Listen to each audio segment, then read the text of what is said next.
Bueno, buenas noches a todos los que estén viendo acá la transmisión. Estamos con el compa Alejandro en la clase de divorcio y responsabilidad parental. Bueno, justo que se conecta el Brakis, ¿cómo andás? Estamos arrancando. Hola. En la clase de hoy vamos a ver principalmente el instituto de divorcio y después vamos a ver la responsabilidad parental. Lo divido en dos PowerPoint porque son temas diferentes, pero siguiendo la Ujú. línea de lo que vimos la clase pasada, que fue matrimonio y regímenes patrimoniales. Básicamente habíamos explicado que era el matrimonio, que era la unión de dos personas. Después les puedo pasar el link de YouTube así y lo recomiendo que lo vean para los que puedan ver primero esa clase así van a entender mejor divorcio. Habíamos visto que el matrimonio es la unión de dos personas por medio de un instituto legal que contraen una serie de derechos y obligaciones y principalmente tiene efectos económicos y personales. Dentro de los efectos personales habíamos visto una serie de derechos y dentro de los efectos patrimoniales, lo más importante que tiene matrimonio es la elección de régimen de separación de bienes o de régimen de comunidad.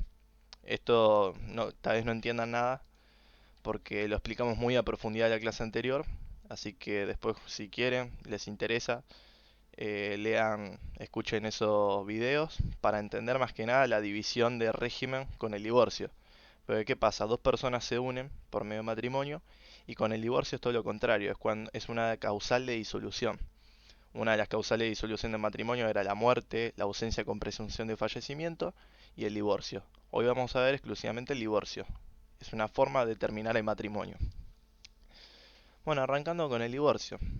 Básicamente, la nueva ley, que es el Código Civil y Comercial, le da un encuadre distinto a lo que le daba el Código Civil de antes del año 2015. En el año 2015 se reformó la ley, que es el Código Civil y Comercial, que hoy está regulado en el Código.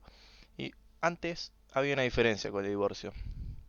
Hoy el divorcio se lo reconoce como un instituto que no necesita ninguna presentación de causa. ¿Qué quiere decir? Que para divorciarte, no, vos si querés te podés divorciar por cualquier motivo. Es decir, ya no quiero estar más con esta persona, ya está, terminó.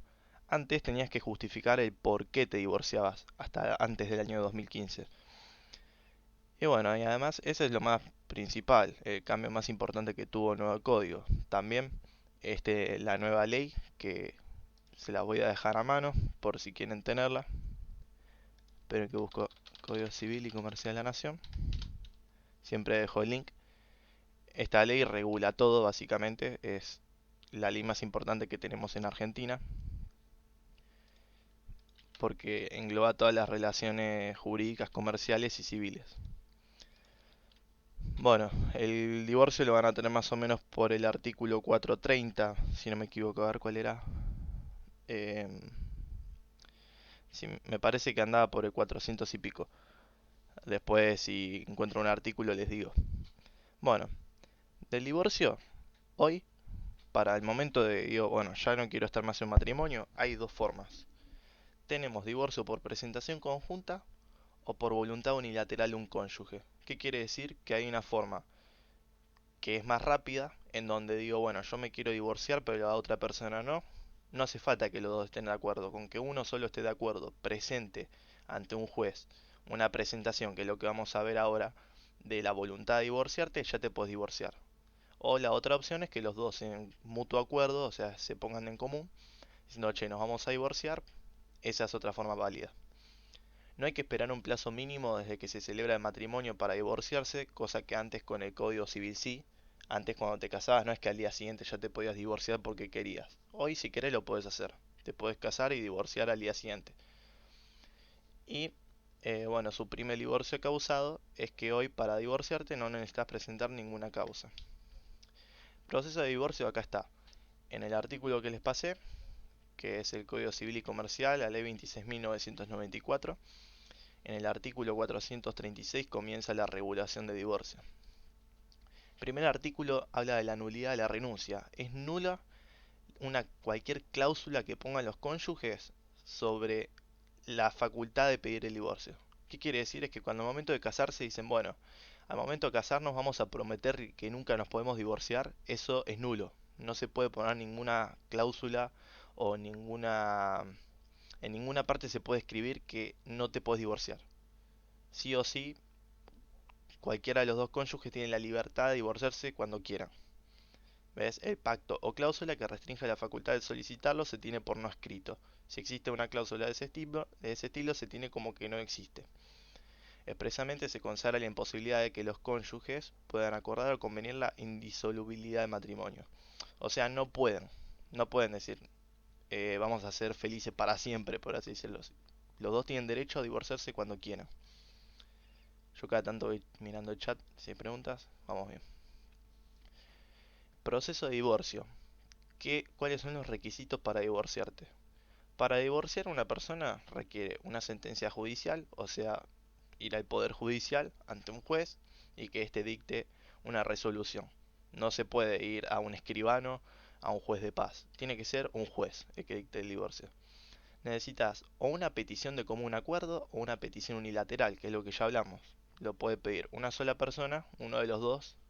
Cónyuges le decimos a las personas, en vez de ser marido o mujer, se le dice cónyuges en derecho. Van a escuchar que lo repito todo el tiempo. Puede ser de petición de común acuerdo o petición unilateral. Y se necesita principalmente, que esto es lo más importante, que va a regular los efectos del divorcio, un convenio regulador. Básicamente es un escrito que va a decir qué es lo que va a pasar después del divorcio. Todos los efectos, deberes, todo va a estar contenido en ese convenio. A diferencia de otros procesos judiciales, como por ejemplo presentar una demanda, no sé, tienen un problema con un acreedor o con un cliente y lo judicializan, en este tipo de divorcios no se requiere mediación, no hace falta. Con solo ir al juez ya está. O sea, no requiere, y la ley pone que directamente vas al juez, no pasas por mediación. No hace falta negociar ni nada. Che, te ruego por favor, sigamos juntos, no. Directamente es al juez, te divorcias, punto. Y tampoco requiere expresión de causa o plazo, que es lo que ya expliqué antes. Los requisitos de procedimiento del divorcio lo encontramos en el 438. Esperen que escuché una notificación. Ejemplo de convenio de regulación. Ahora un rato lo vamos a ver acá, en la filmina que sigue, porque vas a ver que se regulan un montón de cosas, no es que es solo un ejemplo. Ahora te lo explico bien. Espérame 10 minutos. Requisitos y procedimiento del divorcio.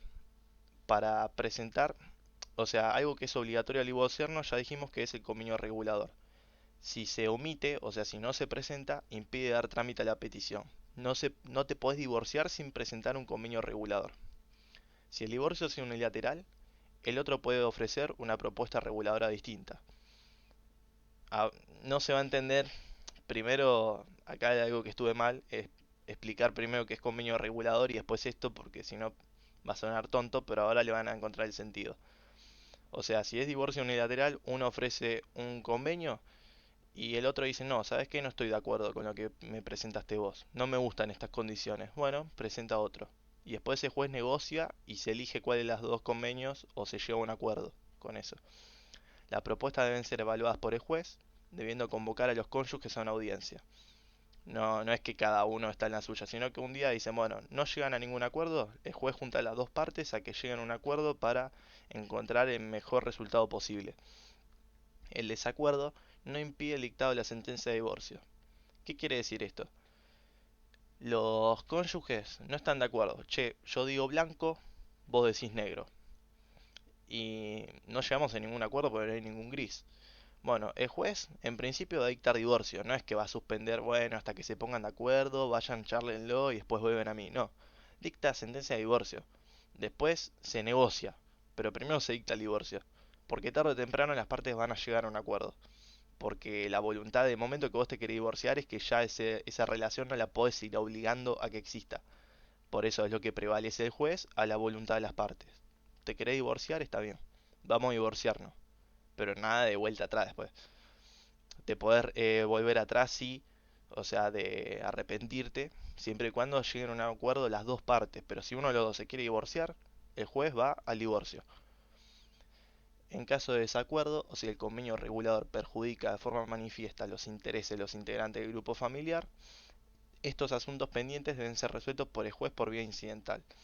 ¿Qué quiere decir? No llegan a ningún acuerdo o llegan a un acuerdo, pero el convenio regulador que presentó uno de los dos, o ambos, en el caso de que lo hayan presentado ambos, perjudica a los intereses de la familia. Por ejemplo, tienen hijos y ponen que ninguno de los dos se van a hacer cargo de los hijos. Es algo que perjudica a los hijos. Por lo tanto, el juez tiene que estar atento a ese tipo de casos y es el juez el que decide por sobre el interés de la familia, porque también puede haber menores de edad en el medio. Por eso la ley le da, eh, ¿cómo se puede decir? La ley le da preferencia al interés del grupo familiar por sobre los intereses por sobre los intereses individuales de los cónyuges. Perdón que estoy medio trabado, es que tuve día largo. Eh, ahora sí, pasamos a la duda de Ale, que es el convenio regulador. Un convenio regulador es un acto jurídico. Un acto jurídico es un concepto de derecho que básicamente es todo acto lícito no prohibido por la ley que produce efectos jurídicos, o sea, produce efectos frente a la ley. Con acto jurídico familiar nos referimos a un acto que celebran las dos personas, en este caso los dos cónyuges, o más que los dos cónyuges, las dos personas que pretenden divorciarse son los que celebran este acto jurídico, tendiendo a crear, modificar o extinguir derecho entre los cónyuges, a raíz de la sentencia de divorcio.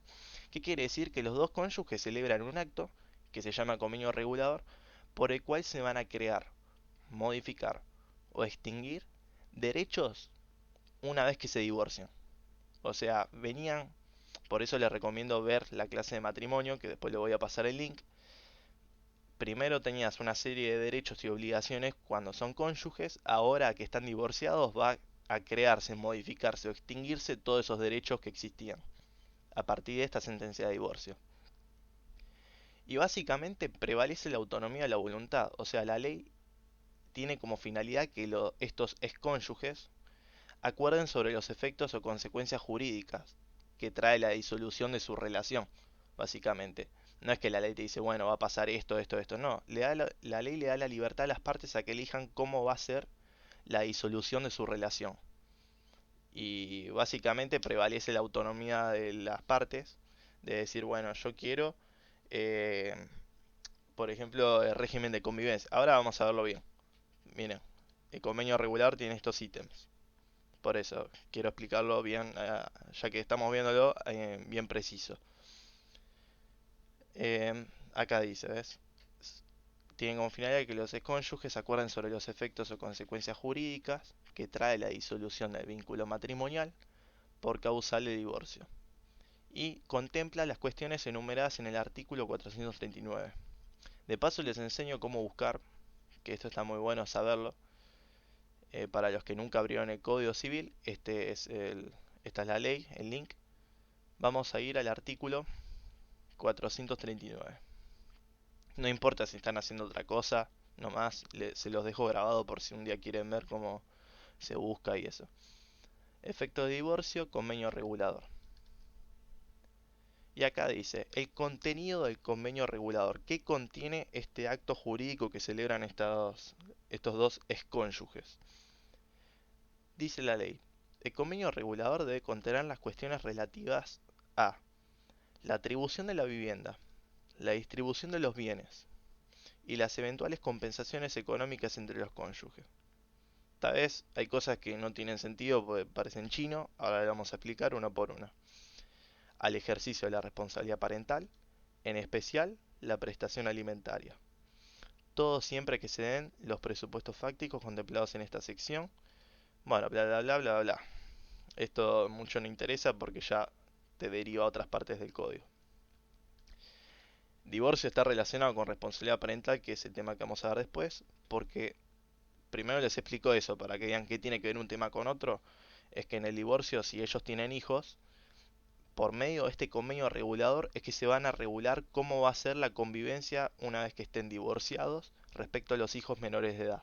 Quién se va a hacer cargo de los alimentos del hijo, de cuidarlo, del colegio, quién lo lleva, todo ese tipo de régimen de derechos y obligaciones se van a regular acá, en el convenio regulador. Por eso presten atención, que después en el próximo tema va a estar relacionado con esto de convenio regulado. O lo voy a tocar el tema. Entonces, de contenido.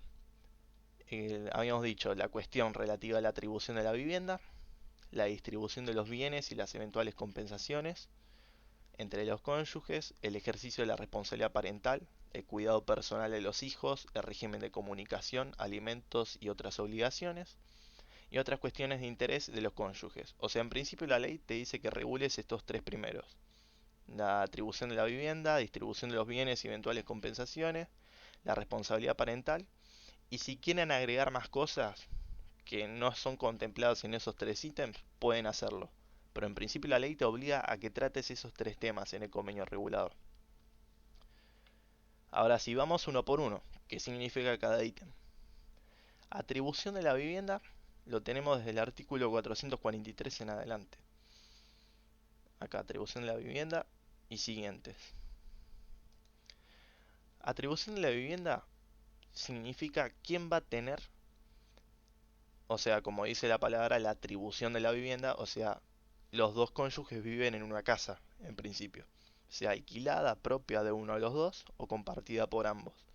En principio te quiere decir que después del divorcio, ¿quién se va a quedar con la casa?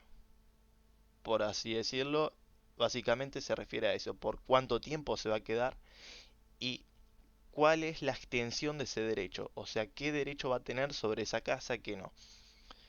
Dice, permite a uno de los cónyuges que solicite la atribución de la vivienda familiar, sea el inmueble propio o de cualquiera de los cónyuges o ganancial. Ganancial significa cuando es compartido por ambos, como había explicado antes. Como también determina la procedencia de plazo de duración y los efectos de ese derecho.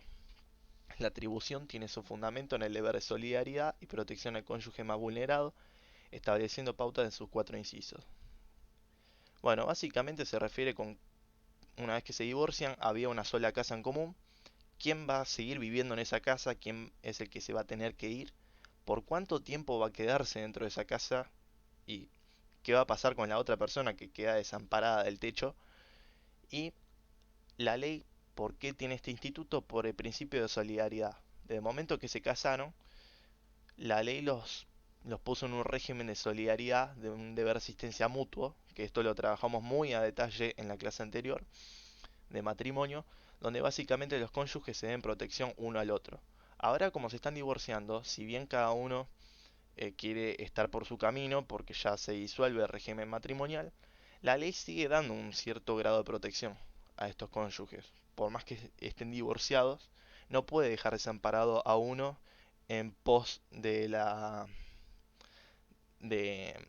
¿cómo decirlo? O sea, por más que uno sea egoísta, yo no quiero hacer más nada, que duerma en la calle, tampoco puede pasar eso. O por ejemplo, cuando uno gana más que el otro, o uno tiene muchas propiedades a su nombre y el otro no tiene nada. Supongamos que el hombre tiene 5 propiedades y la mujer no tiene nada, y se divorcian. No puede uno quedar en la calle y el otro sí. La ley da este fundamento de la atribución del uso de la vivienda familiar en el fundamento del deber de solidaridad. Y como dice, protección al cónyuge más vulnerado. Ahí leí, Ale, que pusiste, lo subís a YouTube. Sí, sí, sí. Todavía no tengo subidas las otras dos, o sea, están grabadas, pero voy a hacer un canal solo para estas clases. Y una lista de reproducción así queda cómodo. Bueno, ¿sobre qué cae esta atribución del uso de la vivienda familiar? En detalle, ¿qué significa? La atribución del uso, o sea, la ley le dice, vos vas a usar la casa del otro, o la casa tuya, o la casa de los dos, sobre un inmueble de propiedad de cualquiera de los dos cónyuges, o sea, los dos tenían en común una propiedad, un lote, una casa, bueno, ¿quién va a quedarse en esa casa?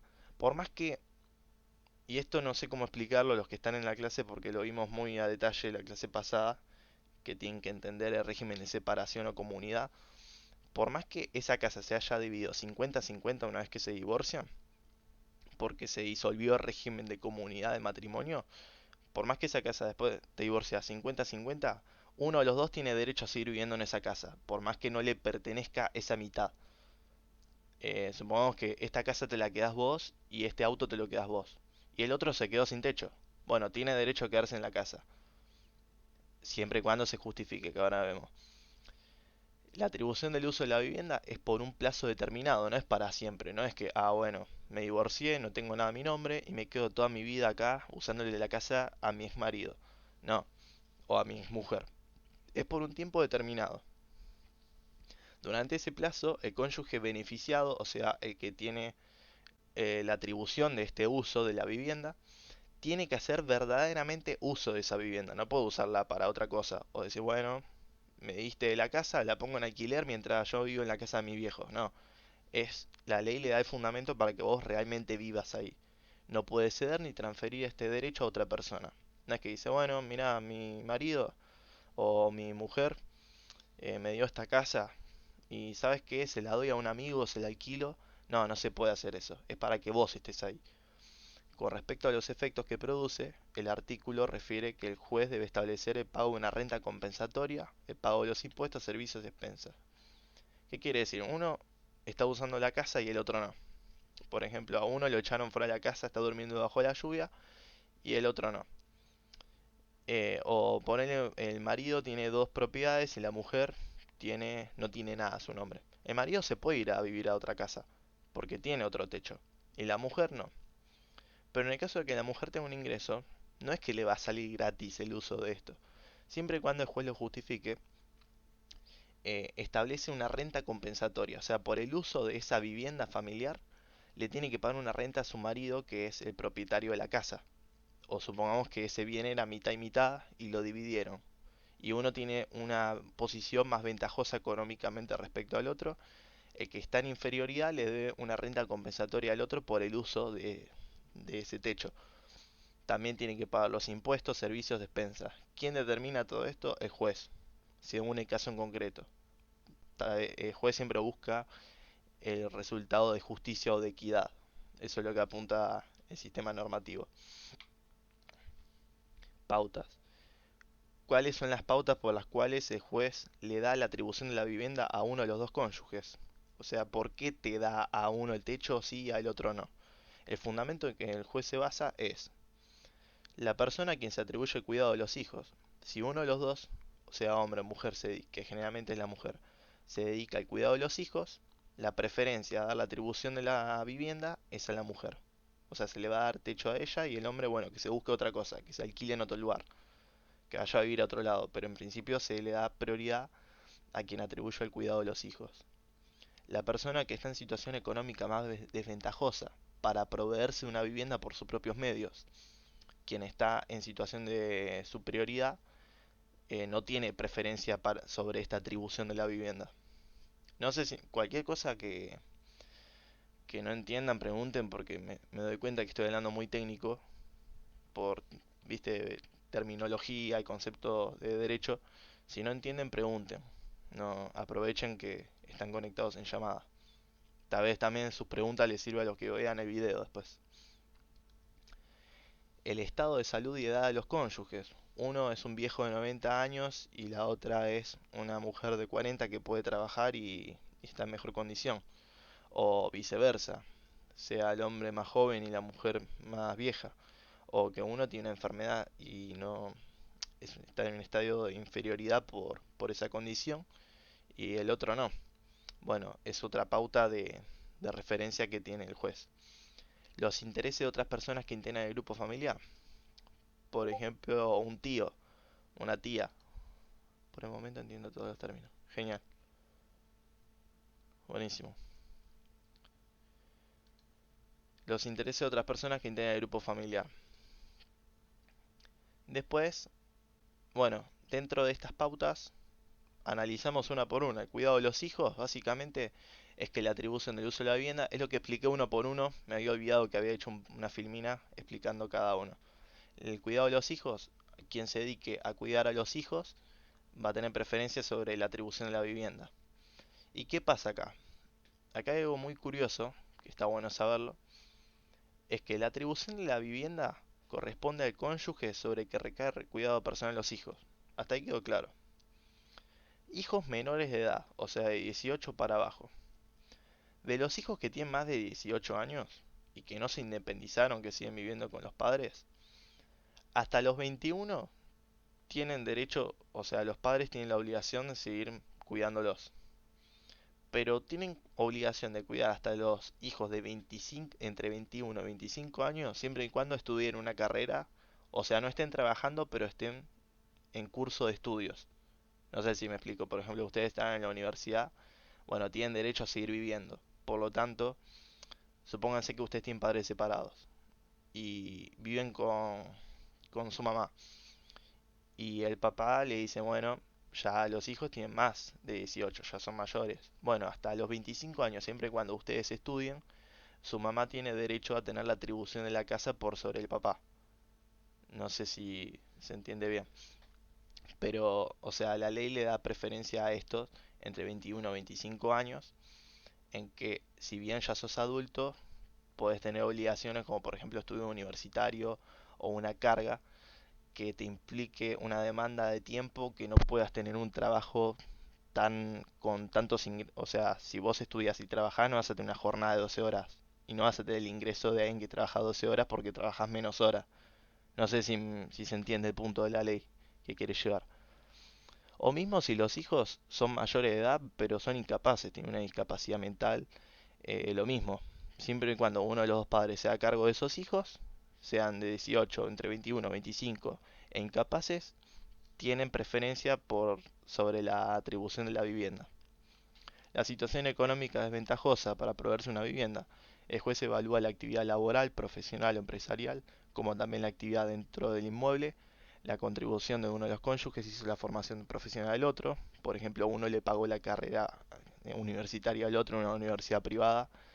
Bueno, todas esas cosas se tienen en cuenta al momento de dar la vivienda. ¿Quién está en una situación superior que el otro? Yo también, pero tengo de sueldo. Genial. Gracias por etiquetar, porque no lo había leído. Em, Mira, a ver si lo llego a tocar el tema. Si no lo toco, después te digo y me haces la pregunta. Porque no me acuerdo, tal vez toco el tema y ya de paso yo te lo explico. Y si no, me lo preguntás. A ver, para. Igual no te das drama, si el tema de hoy es tipo vivienda, no pasa nada. Yo solo era No, por no, eso. no es vivienda, es divorcio. Igual hacémela la pregunta. O sea, Dejala digo, escrita. Dejala escrita si yo sé cuándo me charla y te lo dale. respondo con el tema.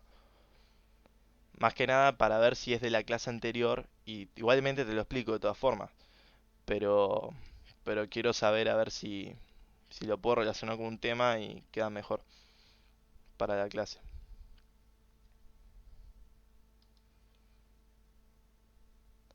Bueno, mientras tanto termino estos dos puntos.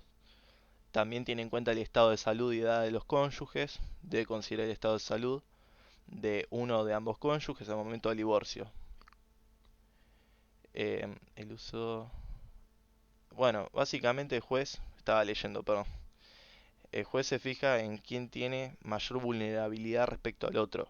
Si uno está en una situación muy vulnerable, el juez le da atención al otro. O sea, la ley entiende que el que está más fuerte, por ejemplo, uno está enfermo y el otro está sano, bueno, el sano puede irse a alquilar otra cosa.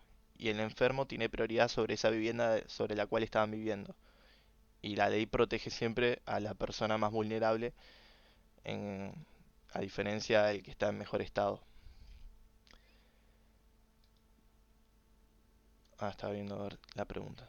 Bueno, efectos que tiene la atribución, o sea, dar el uso de la vivienda a uno de los cónyuges. Hay cuatro supuestos. El juez, en primer lugar, puede establecer una renta compensatoria para el otro cónyuge quien no hace uso de la vivienda familiar. Uno tiene techo, el otro se queda fuera de la casa, bajo la lluvia. Vamos a decirle así. El que queda fuera por estar desamparado y el otro está en una, o sea, es el más protegido por la ley.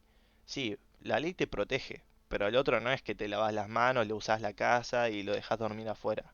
Le tenés que pasar una renta compensatoria si así lo establece el juez. ¿Qué es una renta compensatoria? Es como que le tiene que dar un monto de plata mes a mes para que se pague un alquiler.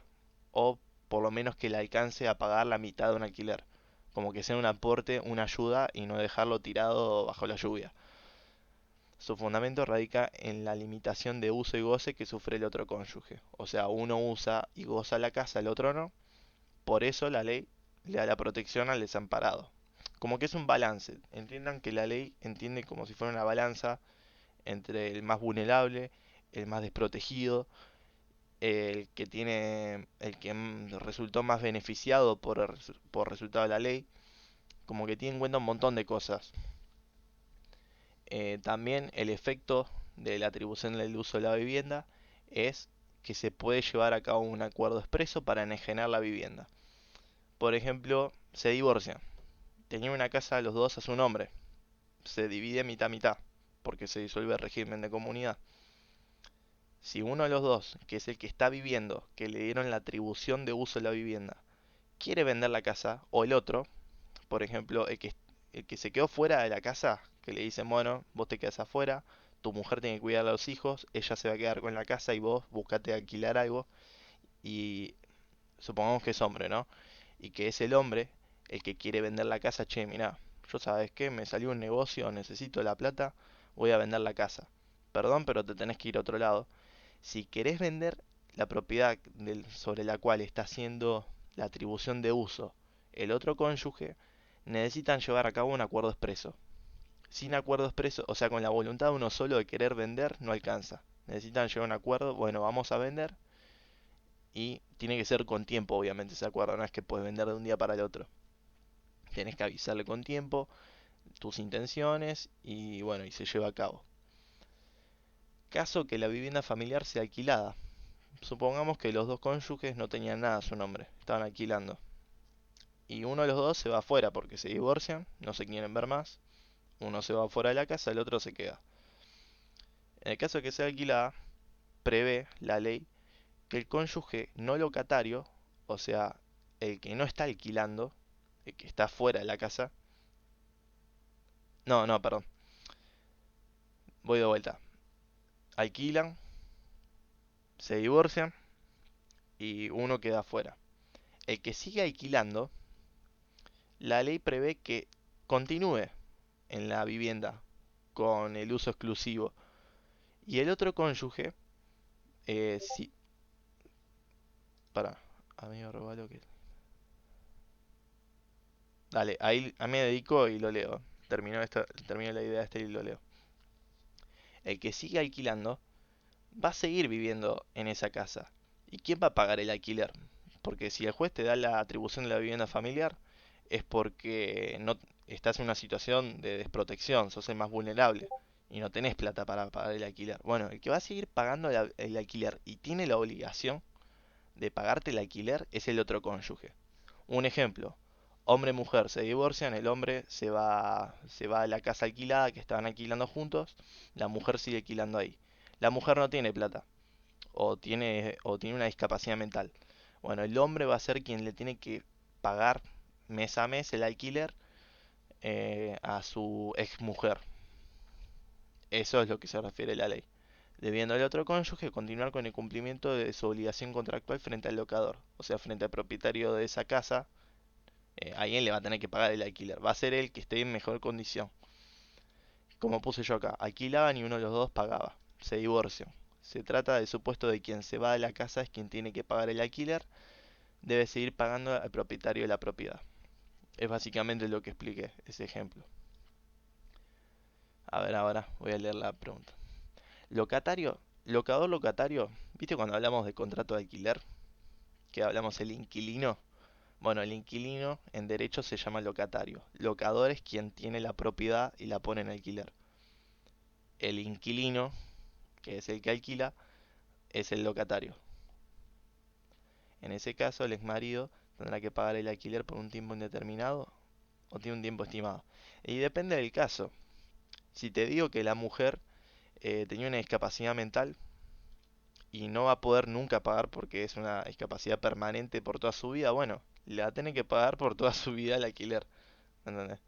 O si tiene bajos recursos, bueno, hasta el momento que ella consiga un trabajo y pueda pagarse un alquiler o consiga algo más barato en otra zona, pero la ley en principio, o sea, el principio general es que va a ser por tiempo determinado. Va a ser, no es para siempre.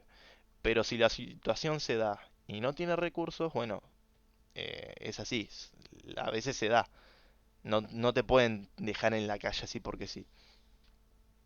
Si pone que no quiere conseguir trabajo. Y bueno, cuando pasa por mero capricho, el juez lo tiene en cuenta y le dicen, bueno, flaca, a veces eso queda, no es que te pueda dar una respuesta porque el quien analiza todo eso es el juez. O le dice, bueno, andate a vivir a la casa de tus padres, no tenés padres, a la casa de un familiar, de un amigo. Siempre como que la sitúa. Claro, depende del juez. Por eso son casos muy complicados. Y por eso también depende a qué juez vas. Hay jueces que son un cachivache, que son siempre pro víctima y al otro lo cagan toda la vida. Por eso, es muy subjetivo. A ver, voy a leer la otra pregunta. Dale, tema. Si tengo un amigo, compañero de trabajo que se divorció de su mujer. Él tiene 40, ella también. Ella se quedó con sus dos hijos, la casa y generalmente le pasa plata a mi compañero. El tema es, como para mí le pasa más plata que debería, y es más la ex esposa lo amenaza con quitarle el aguinaldo también y cosas así. Se quedó con sus hijos. Genial. Bueno, el tema de alimentos es un tema que dedicaría una clase entera. Porque, o sea, ¿sabes cuál es el problema ahí de por medio?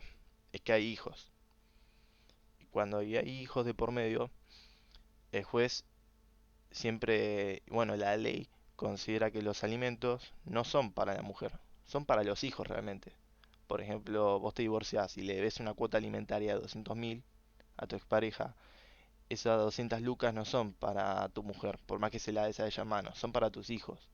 Ella es la que tiene que demostrar por medio de las boletas que está gastando esa plata en eso y no que se la está morfando ella. Y ahí los que entran en juego son los abogados, porque según el tipo de abogado a veces te hacen pagar de más a propósito y dicen, total, a este tiene la guita, ¿me entendés? Eso es bueno. Claro, pero no siempre todos te asesoran eso, porque, o sea, la obligación la va a tener. Pagar no se puede lavar las manos, pero hay que ver cómo lo gasta y también el ingreso, porque por más que digas, bueno, con esto ya me alcanza, suponete que vos ganás un palo, que es una banda de guita, y decís, bueno, le doy solo 50.000 pesos a mi hijo, por más que digas, con esto le alcanza para, suponete que con 50.000 pesos puede vivir, que hoy es imposible con la inflación que hay, pero ponele que le alcanzaría, la ley te dice, es proporcional a lo que ganás. Ganás un palo, le tenés que dar, por ejemplo, 400.000 en alimentos. Y vos decís, che, pero ¿qué hace con toda esta guita mi hijo? Lo mando al club más caro, el colegio más caro y encima me sobra plata. Bueno, es como que tiene resultados que a veces son medio raros y son supuestos. El tema de alimentos es un tema muy procesal. 40%. Bueno, por eso, según siempre, o sea, alimentos tenés que demostrar que el tipo le alcanza para vivir, que del porcentaje que le sacás, o sea, suponete que el chabón es el que tiene que pasar alimentos, que generalmente es la mayoría, del 100% de su sueldo, le podés sacar hasta un 40%. ¿Puede seguir viviendo con ese 60% que le queda? Bueno, hasta ahí le sacamos. ¿Puede vivir con el 50%? Le sacamos 50%. O sea, te sacan hasta que vos llegues al límite. Generalmente es así en la práctica. Es una cagada, pero es así. Y por eso, bueno, son temas complicados el tema de alimentos, que si quieren después lo averiguo bien. O sea, más que nada la parte legal. Después es muy subjetivo la aplicación de juez. Pero, pero está bueno saberlo, el fundamento legal, porque hay una ley mismo que te dedica los cálculos de cómo se calculan los alimentos. Es una tabla de valores que se fijan, por ejemplo, de gasto de educación, del colegio, de alimento, internet. Hay una forma de probar. Si vos decís, soy el marido y estoy pagando una banda, bueno, como si a vos te parece que estás pagando un montón, tenés que demostrar cuáles son los gastos normales que va a tener tu hijo o tus dos hijos, si tiene varios, y cuánto estás pagando en exceso según tu criterio. Por eso, es un tema subjetivo, así que, como dice Ale, continuemos. Pero sí, es así. Igual no tiene mucho que ver con divorcio porque la parte de alimento de los hijos es un mundo aparte. Si puedo, más adelante preparo algo. Pero si quedó claro, una duda, pregunta. Bueno, ¿cuándo cesa esta atribución de la vivienda familiar que se le dio a uno de los dos cónyuges? Lo establece el artículo 445, que dice cese. El derecho a atribución del uso de la vivienda cesa por tres o cuatro motivos. Uno es cuando el juez fijó un plazo, que es lo que preguntó Ale, me parece. Ahora estoy viendo que si era por tiempo determinado o indeterminado. Claro, por ejemplo, el alquiler, que habías preguntado vos, Ale, que era si era por tiempo determinado o indeterminado. Si era por tiempo determinado, te dice, bueno, el juez te dio la atribución a vos, que estás desamparado, no tenés laburo por 6 meses, termina los 6 meses, ahí terminó. Ya está, murió la obligación de darle la vivienda al otro después de ese tiempo que fijó el juez. Por cambio, las circunstancias que se tuvieron en cuenta para su fijación, le dieron la atribución de la vivienda porque no tenía techo, y después consiguió un alquiler o no tenía trabajo, y después consiguió trabajo, ya está, ya terminó. O sea, yo te estaba bancando hasta que no tenías laburo, ahora que tenés, ya está. Y por causales de indignidad. Esto es muy bueno, o sea, no son casos muy raros, pero se los muestro porque es divertido saberlo, que la ley te puede sacar el derecho de atribución de la vivienda. Se llaman causales de indignidad. La palabra lo dice, ser indigno. ¿Qué quiere decir indigno? Que es un artículo que está en el capítulo de sucesiones del código, que dice, cuando, se lo resumo, son un montón de incisos, pero básicamente vos intentás matar a tu pareja, ya no, o sea, vos le estabas bancando, ella no tenía trabajo y le das la casa, y ella un día te apunta con un arma, ya por el hecho de intentar matarte, ya cesa la atribución de la vivienda familiar.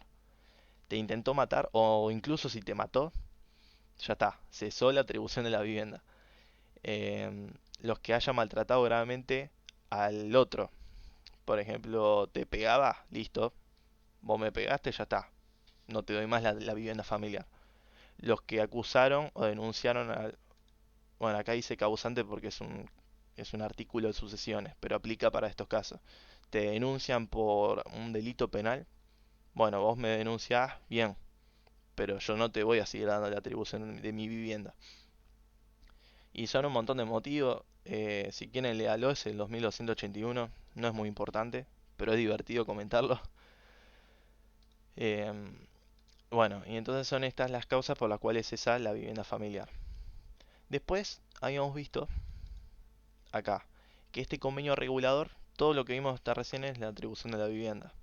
También el convenio regulador del divorcio regula la distribución de los bienes y las eventuales compensaciones.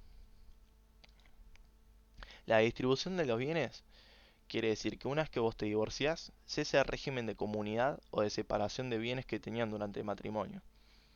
Como lo explicamos en la clase anterior, muy a detalle, para dejárselos en claro, régimen de comunidad es cuando todo lo que compran es 50-50, por así decirlo. Bueno, se divorcian, ya no comparten todo, cada uno vuelve a tener lo suyo. Eso se refiere, se distribuyen los bienes que tenían antes en conjunto, ahora se individualizan y se da a cada uno lo que le corresponde. Y compensación económica es cuando, a consecuencia del divorcio, uno de los dos sufre un desequilibrio económico y queda en una situación muy vulnerable. Suponete, viste el caso de las novelas turcas, que te muestran las minas que salen con esos tipos millonarios, y la mina no tiene ningún título universitario, no tiene nada. O sea, tiene el primario hecho y nada más, y el chabón era el que lo financiaba todo.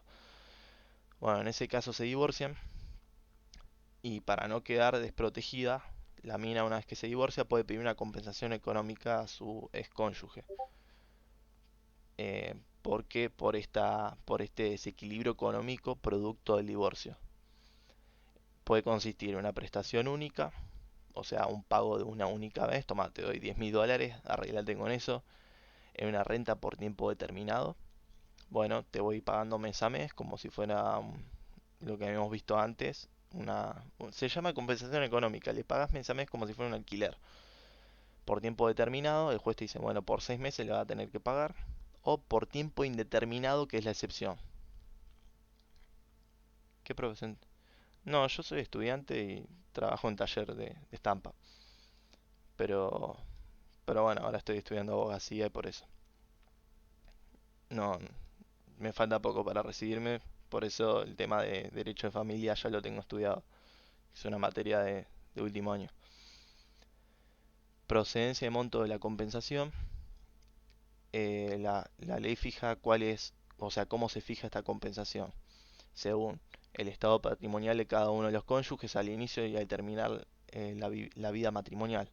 Ponele, cuando se casan, al momento de casarse, la mina ganaba, no sé, 20.000 pesos y el chabón ganaba 500.000. Y cuando se divorcian, la mina sigue ganando 50 y el chabón 500.000.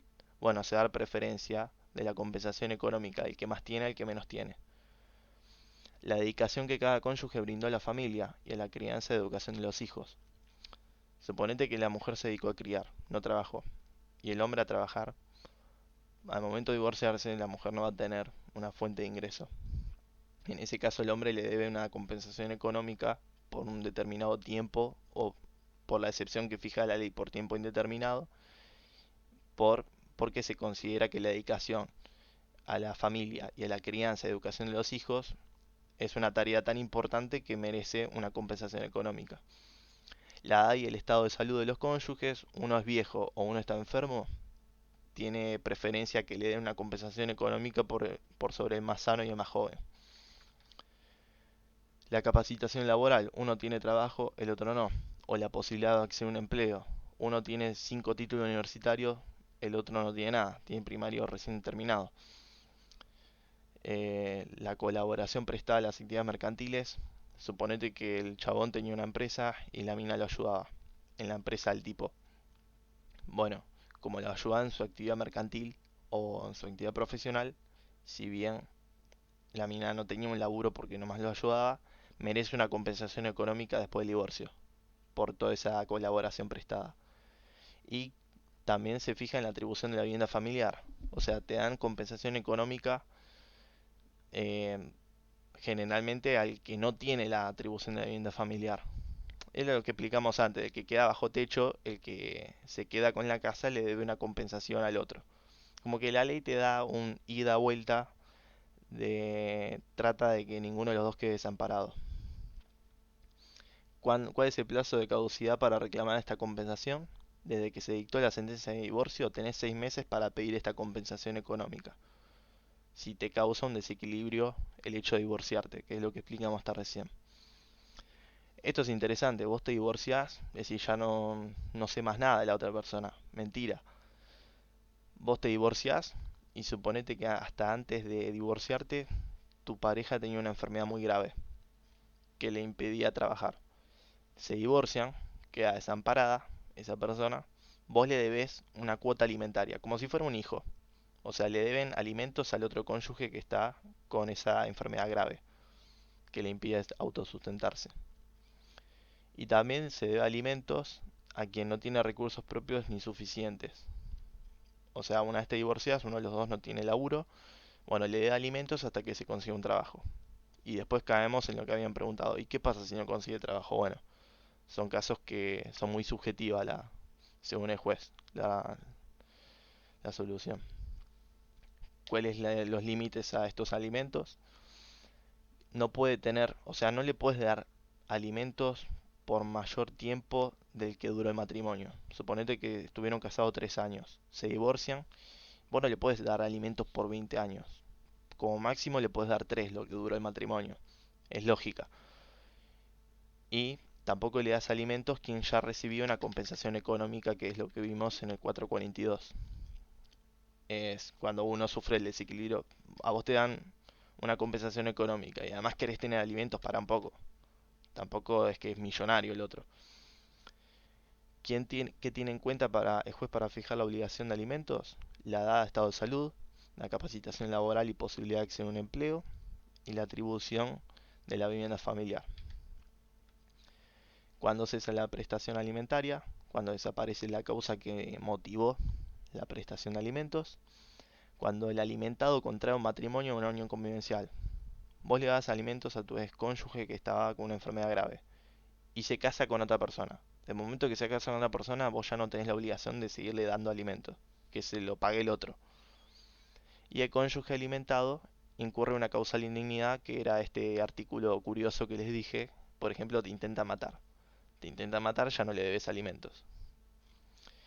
Y este convenio regulador, que regula todo esto, la atribución de la vivienda, los alimentos, se los dejo para que ya cerramos con este tema. La atribución de vivienda, los alimentos, la responsabilidad parental, que regula, se puede modificar. O sea, vos en el momento que te casaste, hiciste un convenio. No, te divorciás. Hiciste un convenio regulador sobre los efectos del divorcio, no es que queda ese para siempre. Si querés lo podés modificar. La ley otorga posibilidad de rever el convenio en caso de que la situación que originó el mismo cambió. Por ejemplo, situaciones referidas a plan de parentalidad, alimento, atribución del uso de la vivienda familiar. Por ejemplo, uno estaba enfermo y vos le debías alimentos porque quedó desamparado por su enfermedad y después se vuelve sano, se curó. Se modifica el convenio regulador porque ya no se deben alimentos al otro. A eso se refiere con modificar. En caso de que la expareja consiga una nueva pareja pero no se casen. Si es pareja pero no hizo ni unión convivencial ni matrimonio, le tenés que pagar. Salvo que pruebes que la persona con quien está tiene ingresos suficientes para bancar. Por ejemplo, está sin un techo, bueno, que viva con la pareja esa. Demostrar que no quedó desamparada, que ya está cubierta sus necesidades por otra persona, que sería esta nueva pareja. Es un tema de prueba, o sea, según cómo lo probás, demostrar es complicado, pero la respuesta es sí y no. Según cómo probás es tu respuesta. Si vos no probás que... Porque la mina siempre quiere salir con la suya, te va a decir, no, no tengo nada. Pero de momento que está con otro, sí. Así que no sé si entendiste. Y bueno, y con esto ya terminamos divorcio. Si tienen alguna duda, aprovechen.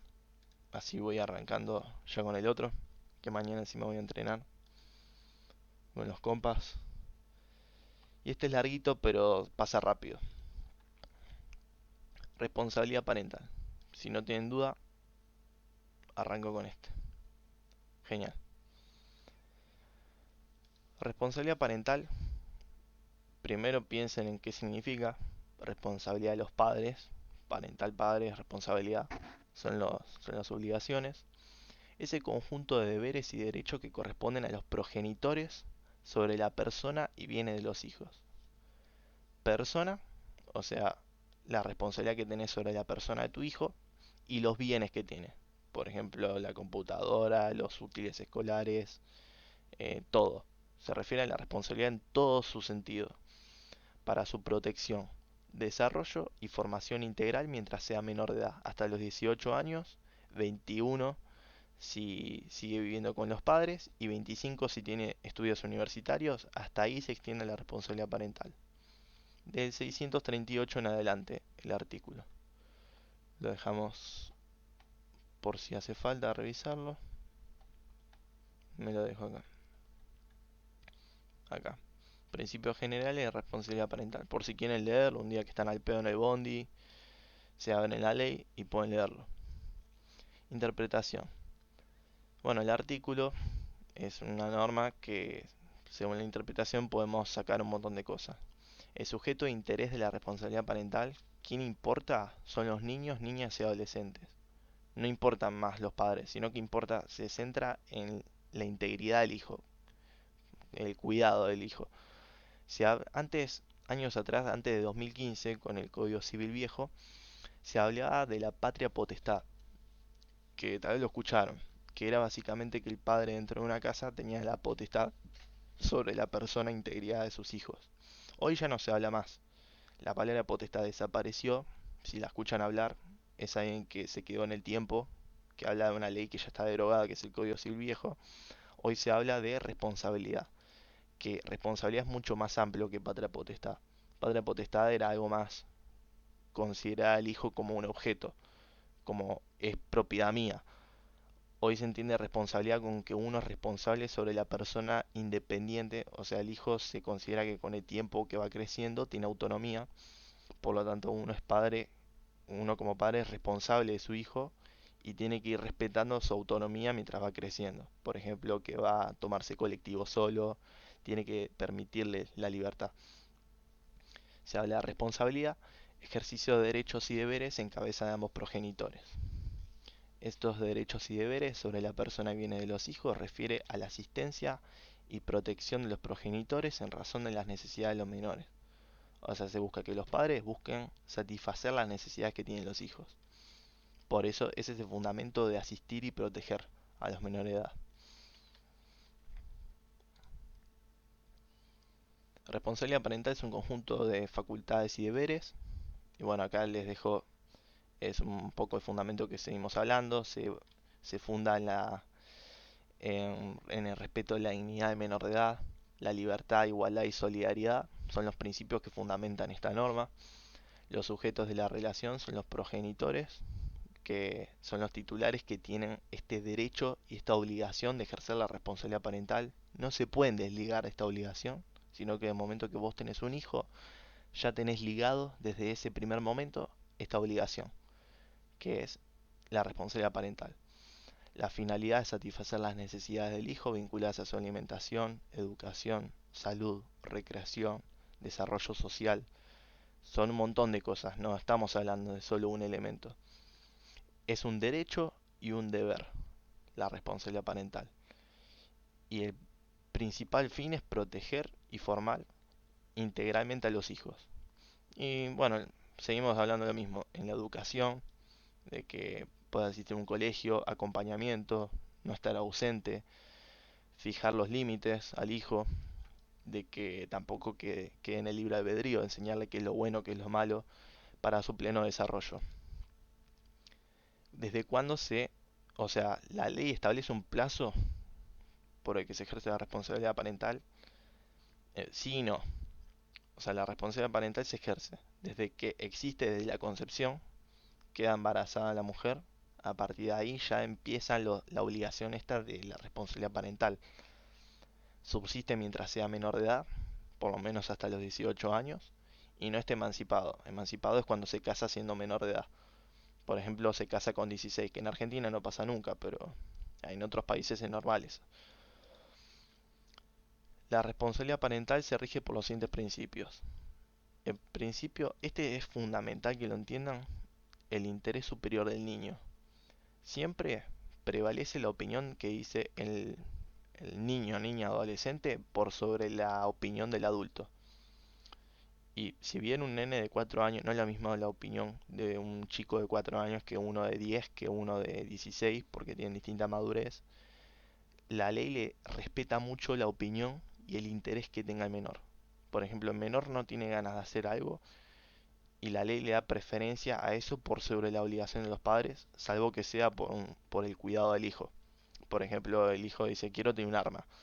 Por más que tengas 4 años, y siempre y cuando sean cosas para bien del hijo. Puedes hacer, por ejemplo, quiero ir al colegio, y los padres no lo quieren mandar al colegio.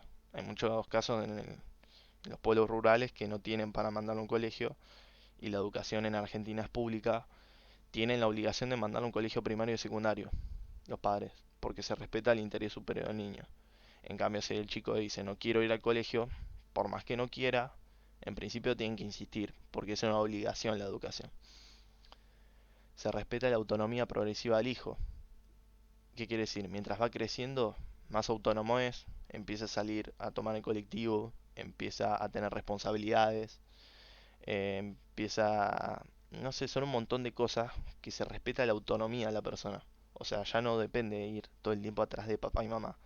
Se respeta que sea libre, a que según sus características psicofísicas, si es tímido, bueno, va a tener otro desarrollo, a diferencia de un chico que es extrovertido, según sus aptitudes de desarrollo, quiere hacer un curso siendo menor de edad, tiene la libertad de hacerlo.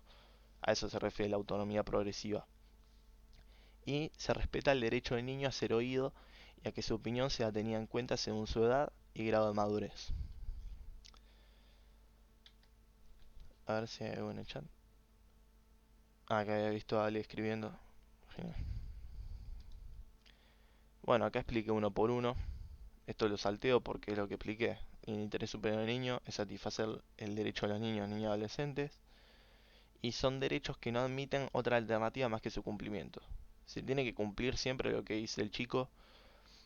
O sea, que los padres no sean una especie de dictadura para el chico. Que sea un acompañamiento, una guía, ser un tutor. O sea, guiar en el camino y en el camino de vida de ese chico. No obligarlo y hacer lo que el padre quiere por mero capricho. A eso apunta la norma. Lo emancipado. Sí, emancipado es cuando alguien, una persona menor de edad, menor de 18, contrae matrimonio. Y a contraer matrimonio, como que se considera a ese menor con 16 años, o con 15, con 14, lo que sea. En el momento que se casa se lo considera como si fuera un mayor de edad. Básicamente es eso. Por ejemplo, tiene un montón de cosas que son al pedo saberlas porque en Argentina no pasa casi nunca eso de casarse siendo menor. Pero bueno, básicamente es eso. Es como que cumplís los 18 antes de tener los 18 del momento que te casás. Algo así. Si le hablas con un abogado te va a decir no, está mal lo que te dijo porque, bueno, hay un montón de detalles, pero básicamente es eso. La autonomía progresiva es que, bueno, significa acompañar la evolución de ese menor y la titularidad del ejercicio, o sea, sobre quién recae esta responsabilidad parental. Si conviven ambos padres, están en pareja o están casados o tienen unión convivencial, lo que sea, si conviven en la misma casa, la responsabilidad parental corresponde a ambos progenitores. Si cesa la convivencia, por ejemplo, se separan o si estaban casados se divorcian o lo que sea, la responsabilidad parental va a seguir recayendo en ambos, por más que estén separados. Se presume que lo que hizo uno, en cuanto al hijo, tiene la conformidad del otro. Por ejemplo, uno lo llevó a un colegio. Dice, bueno, yo lo voy a mandar a este colegio. Y están separados. Le dice, bueno, en principio la ley presume que el otro estuvo de acuerdo en esa decisión. Salvo que se fije otra modalidad. Que diga, bueno, yo solo voy a tener la responsabilidad parental porque el padre es un psicópata. Y porque fue declarado por un juez que tiene un problema. Sí, tranqui. Quédate tranquilo. Igual después la escuchas grabada con la otra clase. O no pasa nada. Si muere, en caso de que muera uno de los dos, o se lo declara ausente con presunción de fallecimiento, o sea privado de la responsabilidad parental por una resolución judicial, como uno ya no tiene más la responsabilidad parental, le corresponde al otro la titularidad del ejercicio. A veces se puede delegar este ejercicio de la responsabilidad parental. Por ejemplo, que se haga por interés del hijo. El hijo se lleva mal con el padre y se lleva tan mal que no lo quiere ni ver. Bueno, a veces el juez dice, bueno, la responsabilidad parental solo va a recaer sobre la madre. Puede pasar. Es un caso medio raro, pero a veces pasa eso. Cuando existen razones suficientes que justifican la delegación. O delegarlo en otra persona, por ejemplo, en un tío, en alguien que no sea ninguno de los dos padres, puede pasar eso. A eso se refiere con delegar el ejercicio. Cuando existe una razón justificada, que el juez la considere justificada, o cuando dicha delegación deba realizarse mediante un acuerdo entre los padres y quien acepta la delegación. Por ejemplo, los padres dicen, che, ¿saben qué? Vamos a hacer que lo críe la abuela del chico. Bueno, tienen que firmar un acuerdo mediante un juez y a partir de ahí la abuela tiene la responsabilidad parental. Tiene los mismos derechos y obligaciones que como si fuera un padre, pero porque lo pactaron por un acuerdo homologado por un juez. No es así nomás de palabra. Homologado se refiere a que vos vas a un juez, le llevas un escrito, mediante este escrito el padre y la madre se pusieron de acuerdo en que la abuela, nombre tal, DNI tanto, lleve a cabo la responsabilidad parental de el hijo, que consiste en llevarlo al colegio, y el juez firma todo ese escrito. A eso se refiere homologar. Es un escrito que vos lo llevas y el juez te dice ok. O sea, nomás da el ok, como que no fue un trato de palabra. El juez se fija si es justo ese acuerdo, lo controla, y una vez que lo controla dice, bueno, ustedes pueden decidir. A veces el juez no te lo homologa. Por ejemplo, lo mandás, los padres no se quieren hacer cargo del hijo y le delegan la responsabilidad a un chabón que es un psicópata. El juez dice, no, mirá, este tipo está loco, no te lo homologa. A eso se refiere a homologar, es como que le da validez a ese acuerdo. Y tomé un poco de agua porque me está seca la garganta ya. ¿Qué pasa cuando un adolescente es progenitor? O sea, uno de los dos tiene 16 y tiene un hijo. ¿Qué pasa con ese hijo? O sea, ese hijo, esa persona de 16 años es hijo de otros dos padres. Esos padres tienen responsabilidad sobre ese hijo, pero esos padres también tienen responsabilidad parental sobre sus nietos, porque uno cuando es menor de edad necesita la autorización del otro. No sé si entienden. Ahí hay un problema que la ley soluciona y establece cómo ejerce la responsabilidad parental de sus hijos. Para actos de relevancia, o sea, actos importantes, ahora lo explico bien, primero lo leo. Se requiere asentimiento de los progenitores del progenitor adolescente. Ahí, que serían los padres o suegros. Ahí vamos de vuelta, espera. Como también se pueden oponer a la realización de determinados actos en el caso de que perjudica al niño. Nace una pareja de chicos de 16 años, tienen un hijo, siendo menores. Nace el hijo y no tienen ni idea cómo criar a un pibe. Y, o sea, empiezan a hacer cosas que perjudican al bebé. Por ejemplo, no saben que lo tienen que alimentar todos los días. Son medio boludos. Supongamos en este caso que son boludos. Bueno, como son ignorantes, no tienen la experiencia de vida, tal vez. Hay actos, por ejemplo, los padres de esos chicos de 16 ven que se están mandando un montón de cagadas con el bebé. Para que, o sea, lo explico con esta palabra para que se entienda bien. No nos vamos a rebuscar mucho. Bueno, en ese caso, actos de relevancia, se requiere asentimiento de los progenitores. Lo quieren anotar en un jardín, pero no tienen ni idea cómo hacerlo. Bueno, los abuelos, o sea, los padres de estos chicos, o los suegros, o sea, los padres del otro, del otro de la pareja, pueden dar asentimiento diciendo, bueno, yo autorizo a que hagan esto. Porque tengan en cuenta que siguen siendo menor, tienen 16 y por más que tengan un hijo, siguen siendo menores de edad y todavía están bajo la responsabilidad parental de sus padres o de los suegros, o sea, los padres del otro, de la otra persona de la pareja. Como también se pueden oponer a la realización de determinados actos en el caso que perjudica al niño. Tienen un bebé los pibes estos de 16 y van a hacer algo que lo perjudica. Por ejemplo, no sé, lo ponen en peligro al bebé de una determinada forma que los padres o los suegros lo pueden evitar. Bueno, se pueden oponer a ese acto que va a perjudicar al bebé. Como que da una protección de los abuelos al nieto. Es un quilombo, pero si tienen preguntas, pregunten, pero son casos que la ley te lo pone por si llega a pasar. O sea, uno es mayor de edad y otro es menor. ¿Te referís, Ale? Creo que te referís a eso. Y bueno, de momento que uno es mayor de edad, ya uno es consciente de... O sea, la regla, esta que vimos, de este artículo, aplica, suponete que el pibe es mayor y la chica es menor.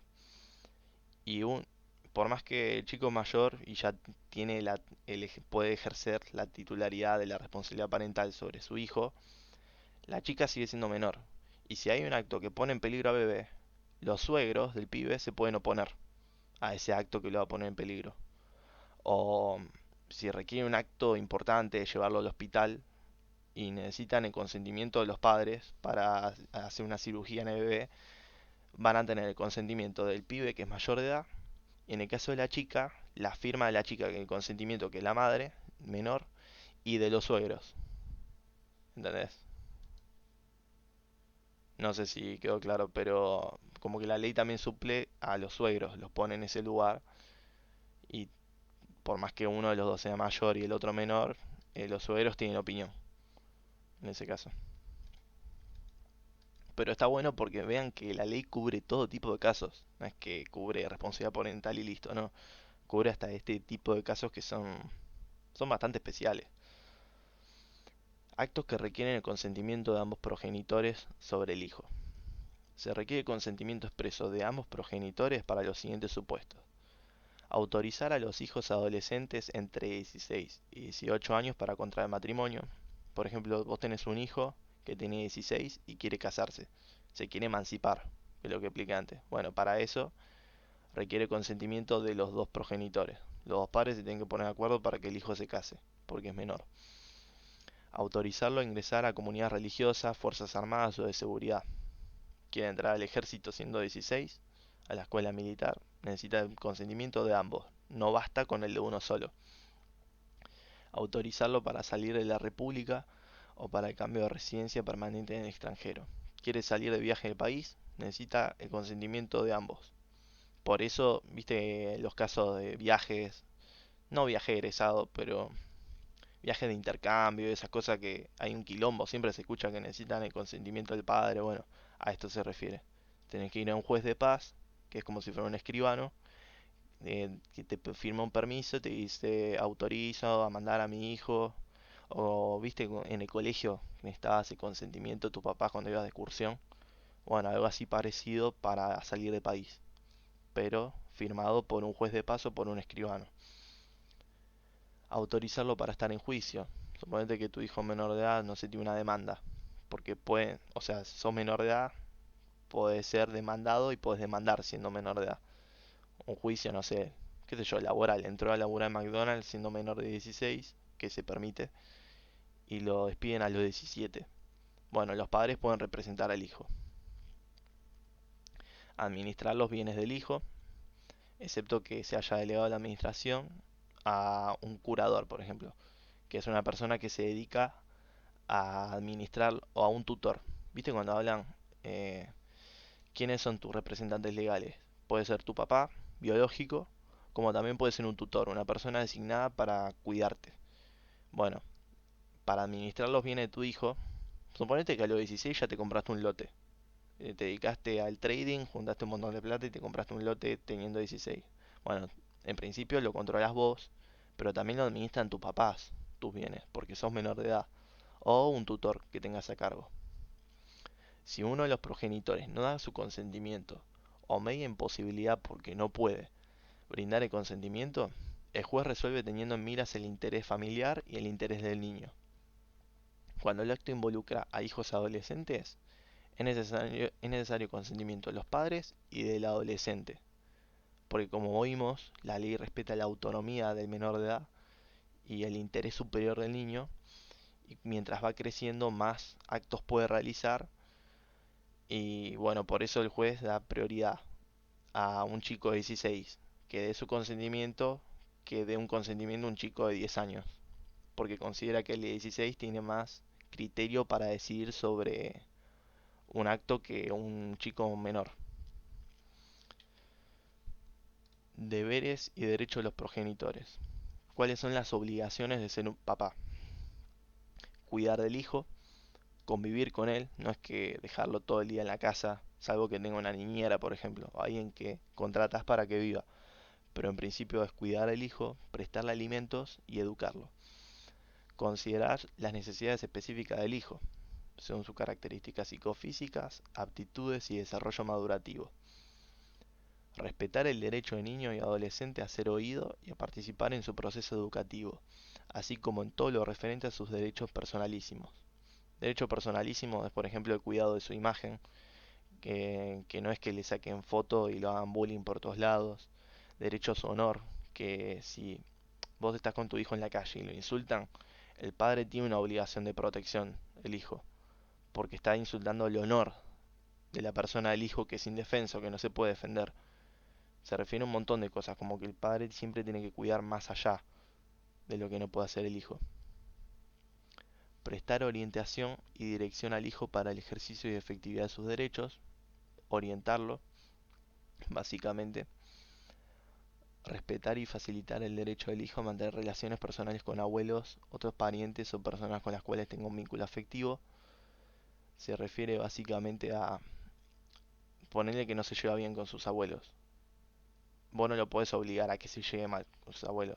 En principio tenés que incentivar a que se lleve bien.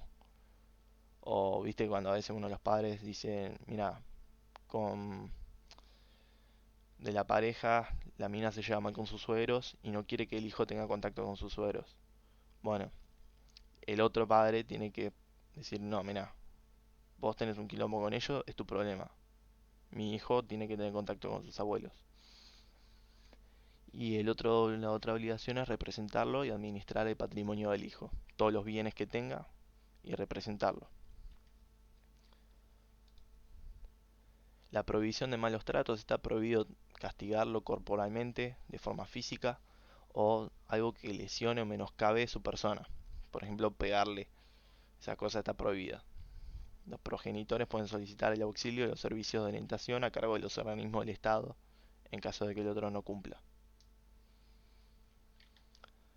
El cuidado personal, antes se llamaba tenencia, son los derechos, deberes y facultades que tienen los progenitores referidos a la vida cotidiana del hijo. ¿Qué quiere decir? De cuidarlo en el día a día. Quién lo lleva al colegio, quién le da de comer. A eso se refiere el cuidado personal. Quién se va a atender a las cuestiones cotidianas.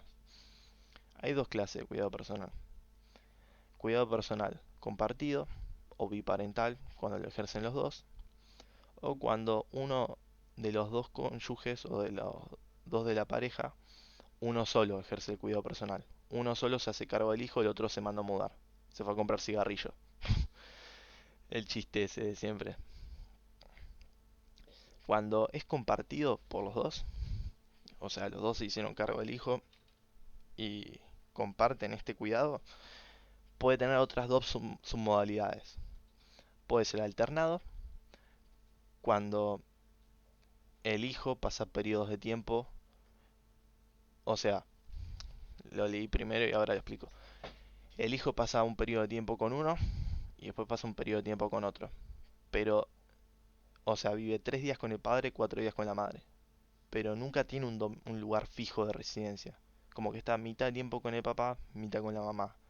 Y así sucesivamente. No es que tiene un lugar fijo y después va a visitar al otro. Sino que es alternado, que es el que menos se recomienda porque no es que tiene...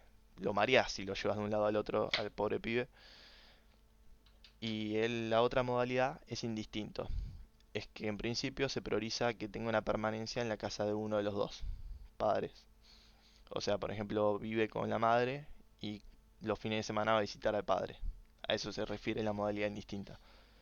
Y eso se recomienda porque el chico tiene un lugar de residencia, tiene sus amigos en el barrio de la madre, o en el caso del padre, que sea el que tenga el cuidado personal. Y por el tema del interés del menor, se recomienda siempre esa modalidad. Esperen que pongo a cargar el auricular y un segundo vuelvo.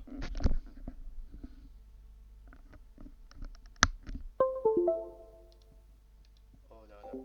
Ahí está. Ahí está. Regla general de cómo se otorga este cuidado personal. El juez, o sea, si nada pactan en la pareja de quién va a tener el cuidado personal de los hijos, dicen, o sea, se pueden a divertir de cualquier boludez, pero de lo que menos hablan es de quién se va a hacer cargo del hijo. El juez, en primer lugar, o sea, por regla general, le va a dar el cuidado personal compartido al hijo, o sea que lo van a compartir los dos, con la modalidad indistinta. ¿Qué quiere decir? Que el juez en principio, si vos no decís nada, va a hacer que viva en la casa de uno y que tenga régimen de visita al otro. Pero no es que va a vivir en la modalidad alternada, que va a estar 3 días con uno, 3 días con otro y así, no. Va a hacer que en principio tenga una sede, un lugar de residencia, por ejemplo, en la casa del padre o de la madre, y que al otro lo visite. O que pase un fin de semana. Pero en principio va a pasar más tiempo con uno que con el otro. La excepción es que no sea posible o esa decisión sea perjudicial para el hijo. Que por ejemplo el chico le gusta estar tiempo con los dos y le molesta estar más tiempo con uno de los dos.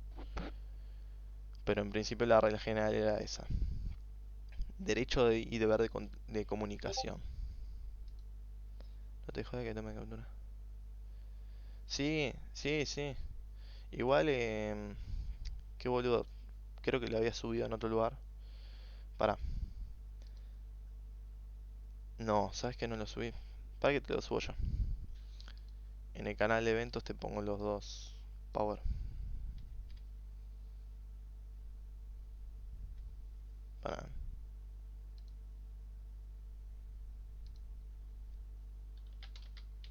Sí, sí, ténganlo. Es más, si lo pueden tener abierto también. Sí, lo más probable es que mañana lo suba esto. Porque ahora ya termino esto y desconecto. Y el video tarda un montón en subir. Y no puedo dejar la compu prendida. Pero ahí está. En el canal de eventos lo dejé. Bueno, el derecho y deber de comunicación. En el supuesto de cuidado atribuido a uno de los progenitores, el otro tiene derecho y deber de fluida comunicación con el hijo. Por ejemplo, uno de los dos tiene cuidado personal y el otro no. El otro tiene derecho y deber de que se comunique con su hijo, por más que no viva con él. Cuando es unilateral, este cuidado personal, o sea, está a cargo uno de los dos, el otro se fue, se mandó a mudar, existe deber de colaboración. Cuando el cuidado personal tiene que ser unipersonal, el juez pondera. O sea, este artículo se refiere a cuando el juez es el que fija que el cuidado personal sea unilateral. Porque suponete que el padre es un alcohólico y no lo puede dar la responsabilidad parental. Porque el chabón está loco, no se sabe qué puede hacer al chico si lo lastima. Bueno, en ese caso, el juez va a fijar el cuidado personal en uno solo, o sea, en uno de los dos padres, no en los dos. Y cuando este es unipersonal, el juez pondera una serie de criterios para que sea unipersonal. Unilateral. Perdón, hasta ahora ya no puedo ni hablar. Da prioridad al progenitor que facilita el derecho a mantener trato regular con el otro. Pondera la edad del hijo, la opinión del hijo y el mantenimiento de la situación existente y el respeto del centro de vida del hijo. ¿Qué quiere decir todo esto? Es que el juez le va a dar el cuidado personal a uno solo de los dos, teniendo en cuenta la edad del hijo. Si tiene, no es lo mismo que tenga 5 años a que tenga 17. Por ejemplo, a los 17 el chico ya puede ir con los dos padres. Pero cuando es chiquito, generalmente lo mandan con la madre. Y generalmente el cuidado unilateral, o sea, de uno solo de los padres, lo va a tener solo la madre. En el caso de que estén separados los padres. La opinión del hijo, diga, yo quiero estar con mi papá. Bueno, se va a dar preferencia a que esté con su papá. O que se mantenga la situación existente. Vivía siempre con su mamá. El padre estuvo siempre ausente. Después aparece con el paso de los años. El chico quiere seguir estando con su madre. A eso se refiere. El otro progenitor tiene el derecho y deber de colaboración con el conviviente. Si uno de los dos se dedica al cuidado, el otro tiene la obligación de darle alimentos, de, de básicamente estar presente, ayudarlo, colaborar con obligaciones de llevarlo al colegio o ponerle que se lleva mal. Bueno, ayudar económicamente, con plata. Y ahí tocamos un poco el tema de alimentos que estamos hablando antes. Hay un deber de informar, por más que estén separados y el cuidado personal lo tenga uno solo, el que tiene cuidado personal tiene la obligación de informar al otro sobre la cuestión de educación, salud y otras cuestiones relativas a la persona y bienes del hijo. Tiene que estar al tanto de todo lo que pasa. Artículos muy importantes, el 155 en adelante. Bueno, acá se fija el plan de parentabilidad. ¿Vieron cuando vimos el convenio regulador?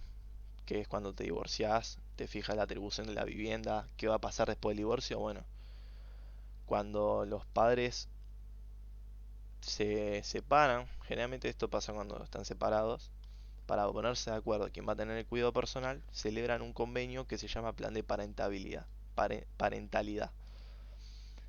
Tiene que contener el lugar y tiempo en que el hijo va a permanecer con cada padre, con cada progenitor, las responsabilidades que cada uno va a asumir, el régimen de vacaciones, dónde va a pasar las vacaciones, los días feriados y otras fechas que sean importantes para la familia, por ejemplo, el régimen de relación y comunicación con el hijo cuando éste reside con el otro progenitor, cómo se van a comunicar, qué días, y es una forma que queda todo por escrito. El plan de parentalidad propuesto se puede modificar por los progenitores con el tiempo, no es que se hace uno y listo. Si ven que la situación va cambiando, el chico va teniendo preferencia por estar con el padre o con la madre, se va cambiando y se va regulando. Por ejemplo, la cuota de alimentos aumenta, bueno, se modifica el plan de parentalidad, etcétera. Y según las diferentes etapas del hijo. Los progenitores procuran la participación del hijo en el plan de parentalidad. Por ejemplo, le preguntan cuándo va a tener las vacaciones, cuándo queda libre del colegio para que lo lleven al cine, para que le estén encima. Es básicamente un convenio que queda todo por escrito y se pondera la opinión de los padres, según sus posibilidades, el trabajo, quién lo puede tener más tiempo, y la opinión del hijo. Se tienen en cuenta esas dos cosas. Y si no existe este plan de parentalidad y no llegan a ningún acuerdo sobre quién va a tener cuidado personal y se judicializa la cuestión, o sea, van a un juez de familia para que resuelva, el juez resuelve ponderando. O sea, ponderando es como que le da preferencia a el cuidado personal del hijo en forma compartida bajo modalidad indistinta, o sea, en principio va a regular que el hijo viva en la casa de uno y periódicamente visita al otro, no periódicamente día a día, sino ponen una vez a la semana visita al otro, va a ponderar eso en primer lugar, y si no se adecua al interés superior del niño, se recurre al cuidado personal bajo modalidad compartida. O sea, si al chico no le gusta estar en la casa de uno y visitar al otro cada tanto, dice, bueno, que esté 3 días con uno, 3 días con otro, 3 días con otro, y así, como que se vayan turnando. Otros deberes que tiene el padre por el cuidado personal es el deber de comunicación y colaboración. Comunicar al otro cónyuge que no tiene el cuidado personal del hijo sobre todo lo que sea atinente a la salud o educación del menor de edad y colaborar. O sea, uno cuida al hijo, el otro no. No te puedes hacer el boludo, le tenés que pasar alimentos, le tenés que pasar plata para que cuide al chico, para los útiles escolares, la cuota del colegio, si va a un colegio privado, la salud, se enferma, los gastos de la medicina, implica todos esos derechos. Bueno, esto se refiere a lo que venía hablando antes. Esto estaría buenísimo si lo pueden leer, porque era lo que hablaba hasta los 21 años y después hasta los 25, que está bueno saberlo. Yo, por ejemplo, tengo 21 y, bueno, a mí me identifica es que la obligación de cuidado personal se extiende hasta los 21 años, en principio, salvo que se acredite que el hijo mayor de 21 cuenta con recursos suficientes para proveérselos. Por ejemplo, después de los 21 trabaja, ya está, termina el cuidado personal. Si entre los 21 y 25 años no trabaja, no tiene recursos suficientes para proveerse su propia existencia y supongamos que sigue estudiando o se sigue capacitando, el cuidado personal se extingue hasta los 25 años. Y esto lo dice el artículo 662 y 663. Entonces los copio.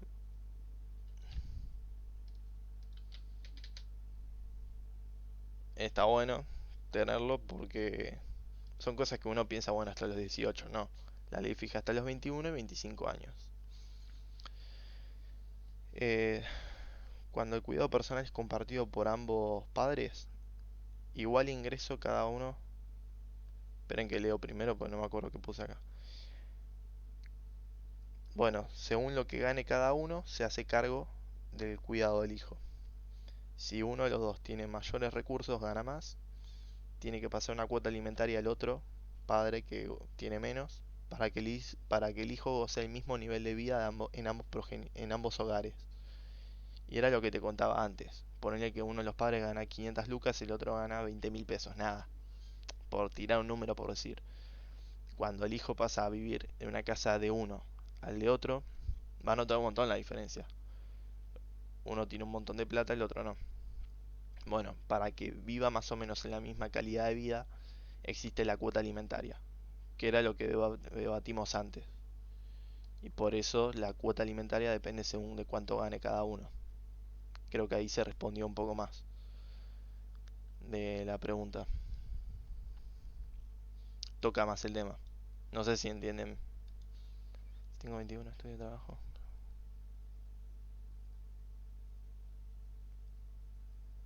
Sí, en principio tiene el deber, porque no le alcanza básicamente. Y si ninguno de los dos padres tiene ingresos, y depende, porque vos ya sos mayor, tus padres no te pueden pagar, bueno, a veces hasta tenés que dejar el estudio para ponerte a trabajar, que es la mayoría de los casos en Argentina. ¿Qué pasa? Viste que tenés que salir a la calle, encima bancar vos a tus viejos. Pero no es que te lo dice la ley, es lo que pasa en la calle. La ley nada dice que si los padres no tienen ninguno de los dos ingresos. Generalmente puede pasar que el cuidado personal se extienda a los abuelos, si tus abuelos tienen un buen nivel económico, que sean ellos los que ayuden a tu crianza. Pero tampoco es que no es lo mismo tener 18, estudiar y trabajar, que tener 21, estudiar y trabajar, que tener 23. La ley cuanto más grande sos, menos prioridad te da en cuanto al cuidado. A eso, a eso apunta el criterio. ¿Ves? Mira, justo, justito, justito. Este artículo 668, 668, reclamos pendientes. O sea, para primero leo. Vos, en principio, el cuidado personal lo tienen tus papás. Si tu papá no tiene nada en forma subsidiaria, no. Subsidiaria quiere decir, vos como hijo le pedís a tus papás. No te dan nada, subsidiariamente le pedís a tus abuelos. O sea, de forma paralelamente le pedís a tus abuelos. Y tanto tus papás como tus abuelos tienen la obligación de, de bancarte a vos porque no tenés los recursos suficientes. Esto te lo da el artículo 668. Justito, ¿eh? Se dio la casualidad de pedo. Lo tenía ahí abierto y... Qué casualidad. Bueno, hasta recién hablamos todo lo que es las obligaciones de los padres. Pero uno como hijo también tiene derechos y obligaciones. Este artículo dice, son deberes de los hijos respetar a sus padres, sus progenitores, o sea, no tienen que faltarle respeto ni nada, cumplir con las decisiones de los progenitores que no sean contrarias a su interés superior, siempre y cuando sea algo para bien, para su salud, para su educación, tiene que cumplir, acatar la orden esa y prestar a los progenitores colaboración propia de su edad y desarrollo, y cuidar de ellos u otros ascendientes, por ejemplo sus abuelos, en todas las circunstancias de la vida en que su ayuda sea necesaria. Por ejemplo, tu papá tiene un emprendimiento familiar y vos los podés ayudar porque tenés 17 años, como que te están incentivando a que los ayudes. Como que ellos te ayudan a vos, vos también. Es algo recíproco. O por ejemplo en las tareas del hogar, limpiar la casa. No te puedes oponer a listo, ustedes se tienen que hacer cargo de 100% todo, no. Es algo recíproco. De derechos y deberes de los progenitores e hijos afines. ¿Qué es esto de afín? ¿Quién es progenitor afín? Ponete que yo vivo con mi mamá y no tengo papá. Tengo padrastro. Ella sale con alguien que no están casados ni nada. Sería mi padrastro. En la jerga, ¿no? No existe esa palabra en la ley, pero bueno. El padrastro es el progenitor afín. Es alguien que legalmente no tiene el vínculo, pero que actúa como tal. Me dan un segundo, esperen que un toque. Me tengo que mutear.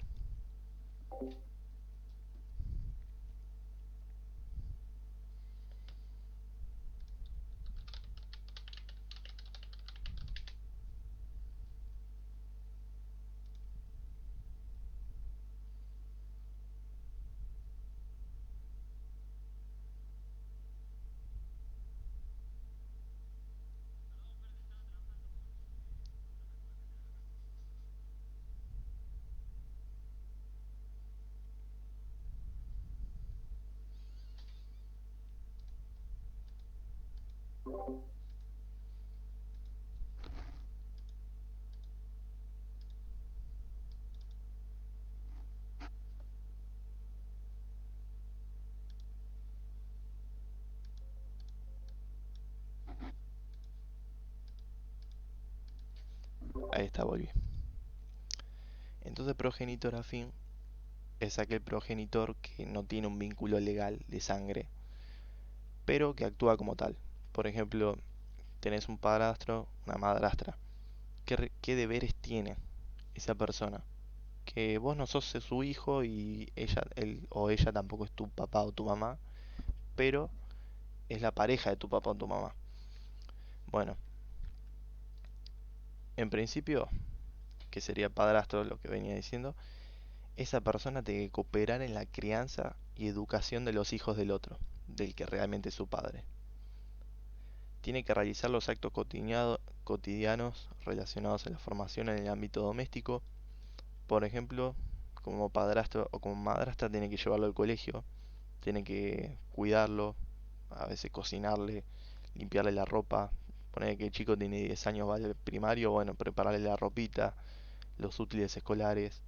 Tiene que colaborar en la crianza. También adoptar decisiones ante situaciones de emergencia. Tienen que llevarlo al hospital, el padre no está y quedó la madrastra. Bueno, si tiene un auto lo lleva. Si tiene la parada del colectivo va y lo lleva a la salita. Tiene que actuar. No es que dice, ah, bueno, no es mi hijo, listo, no actúo, no. Tiene una responsabilidad. En caso de desacuerdo, el padre biológico dice una cosa y la madrastra dice otra, prevalece la opinión del progenitor de sangre. Lo mismo si la situación es inversa, pero para que vean que tiene una obligación. ¿Qué pasa si con el tema de los alimentos? ¿Tiene el progenitor afín obligación de prestar alimentos? En principio no, o sea, no responde siempre y cuando los progenitores verdaderos se lo puedan dar los alimentos al chico. Ponele que era una pareja original que tuvieron un hijo, se separaron y, y uno de los dos, ponele la mina, ganaba 2 pesos y el chabón ganaba 10. El tipo tenía más plata. Y la mina, ponele que se queda a cargo con la crianza, el cuidado personal del chico. Y el tipo se manda a mudar. Ponele, viola todas sus obligaciones como padre, se manda a mudar. Y, y bueno, y la mina se pone en relación con otro tipo. Bueno, ese hombre, en principio, si el padre original respondía por alimentos, no tenía por qué darle alimentos el padrastro al chico.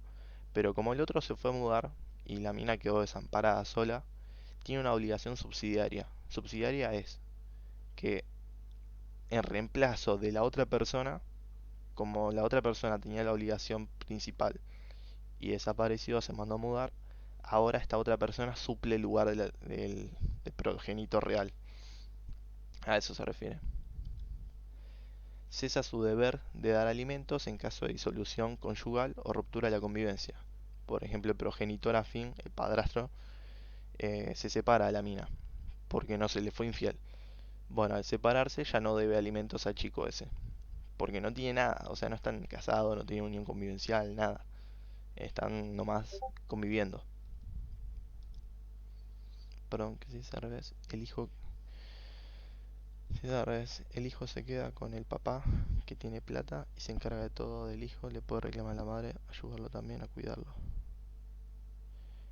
Para que lo leo, perdón, si es al revés, el hijo que se queda con el papá que tiene plata, con el padre, y se encarga de todo, y le puede reclamar a la madre ayudarlo también. Obvio, sí, obvio.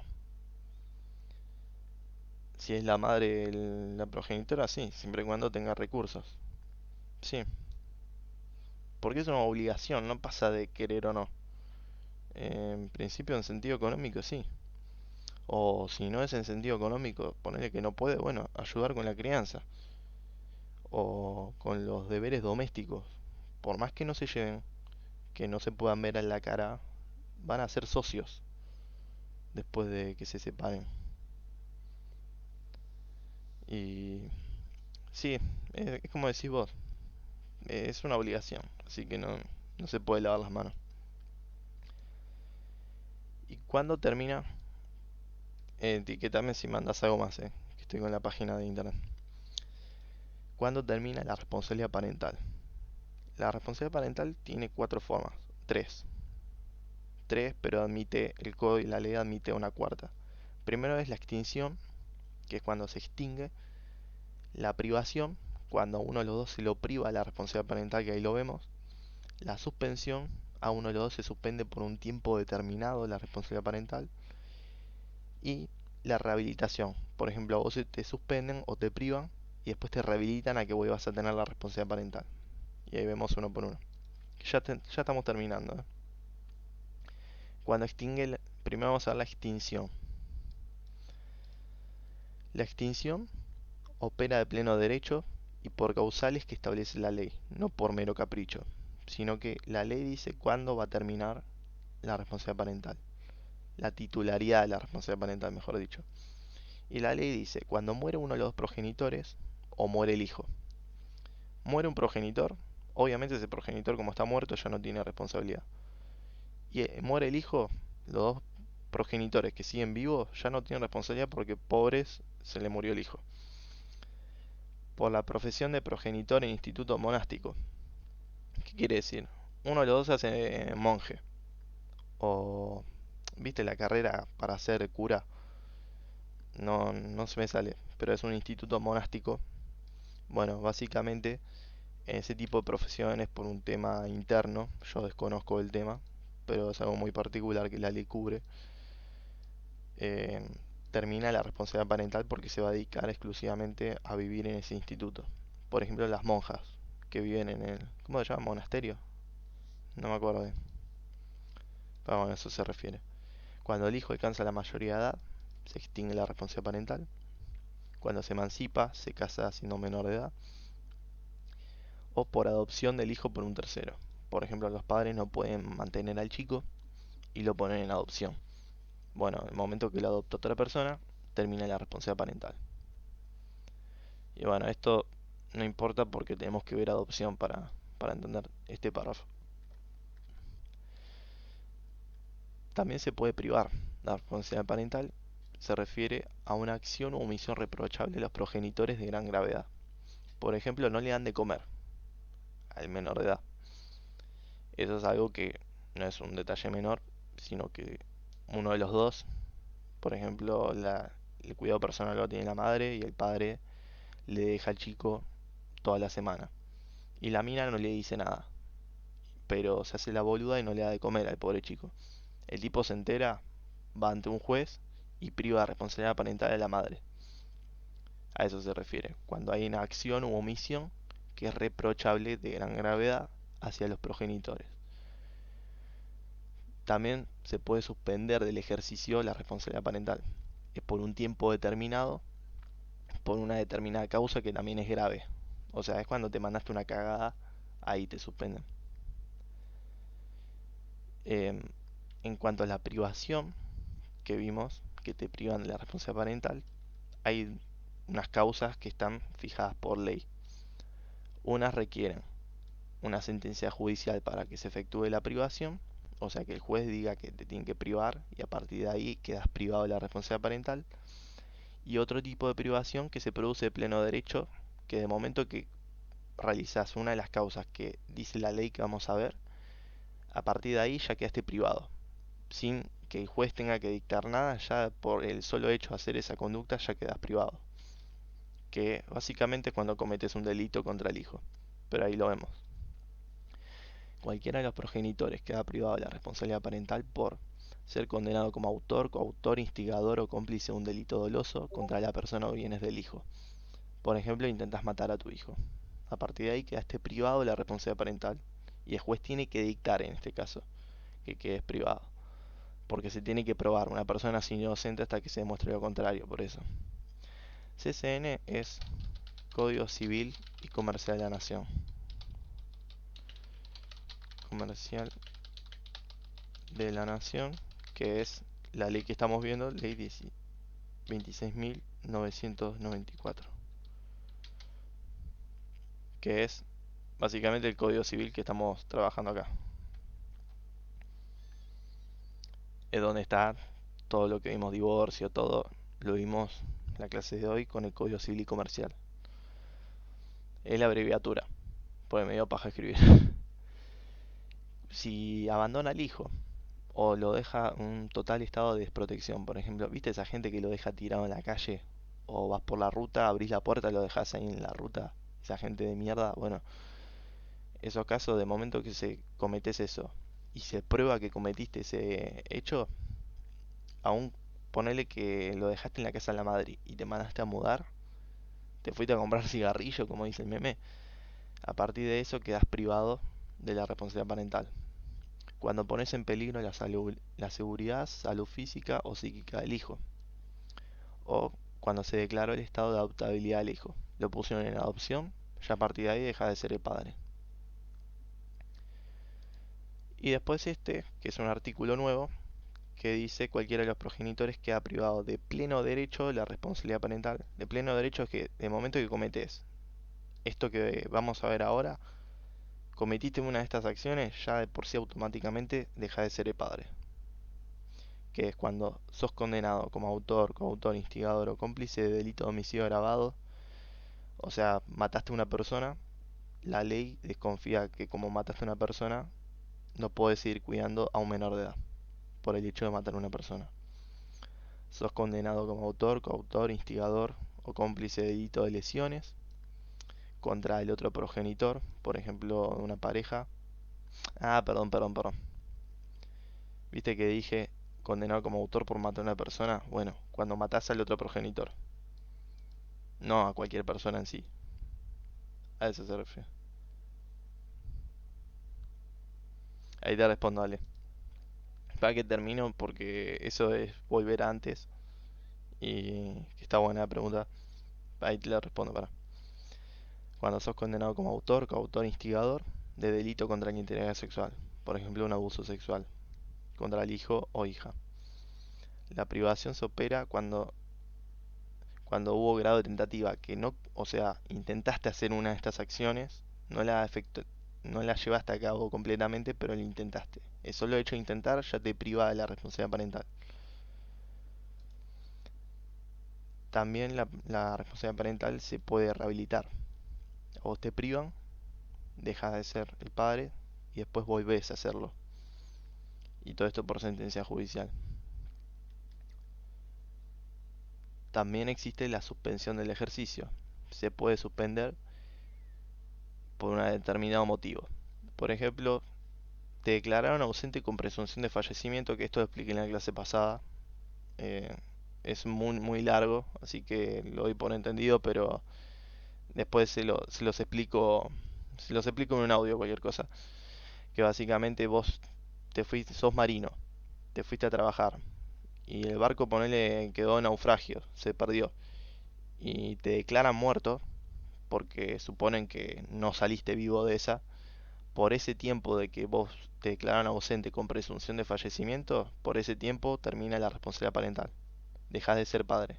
Ponete que después volvés, bueno, ese es de otro asunto que se estudia en otro tema aparte, pero en principio te suspenden. A vos te condenan a reclusión o prisión por más de 3 años, por ejemplo, robaste un banco y te meten preso por 10 años, quedas privado, quedas suspendido de la responsabilidad parental por ese tiempo de condena. La declaración por sentencia firme, vos tenés un problema de salud mental que impiden que ejerzas la responsabilidad como padre. A partir de eso, queda suspendido el ejercicio de la responsabilidad parental hasta que recuperes la capacidad o queda suspendido para siempre, en el caso de que nunca la recuperes, que sea una enfermedad grave, por ejemplo. La convivencia del hijo con un tercero separado de sus progenitores por razones graves. Por ejemplo, los dos padres son unos psicópatas y el juez manda el cuidado personal, lo delega a otra persona cuando vimos delegación. Bueno, en ese caso van a quedar suspendidos del ejercicio de la responsabilidad parental por el tiempo que determine el juez. Y esto es algo importantísimo. A vos te pueden suspender de la responsabilidad parental, que vas a dejar de ser padre por un tiempo que fija el juez, podés, o sea, el juez te puede prohibir acercarte al chico, todo, pero vos estás privado, suspendido del ejercicio, siempre vas a seguir teniendo la responsabilidad de, de darle alimento, por ejemplo. No te puedes lavar las manos y decir, bueno, ya no es mi hijo, ya está. Está el deber de subsistencia, o sea, subsiste el deber alimentario al menor de edad. Los alimentos a cargo de los progenitores subsisten durante la privación y suspensión del ejercicio de la responsabilidad parental. Esto es lo que dice el artículo 704. 703 habla de casos de privación o suspensión del ejercicio. Si uno de los progenitores es privado de la responsabilidad parental o suspendido en su ejercicio, ponele a uno de los dos, se priva de la responsabilidad, quien ejerce la responsabilidad parental es el otro, el que no quedó suspendido o privado. Y bueno, chicos, terminamos. No, no me la esperaba que íbamos a terminar tan rápido así. Fueron 2 horas, pero bueno. El caso este. Bueno, a ver, puede volver. Va a tener que contribuir. Ponerle que la mina volvió, tiene otra pareja. En principio, él va a tener la obligación principal de hacerse cargo, salvo que lo hayan privado de la responsabilidad parental. O sea, el tipo se mandó a mudar.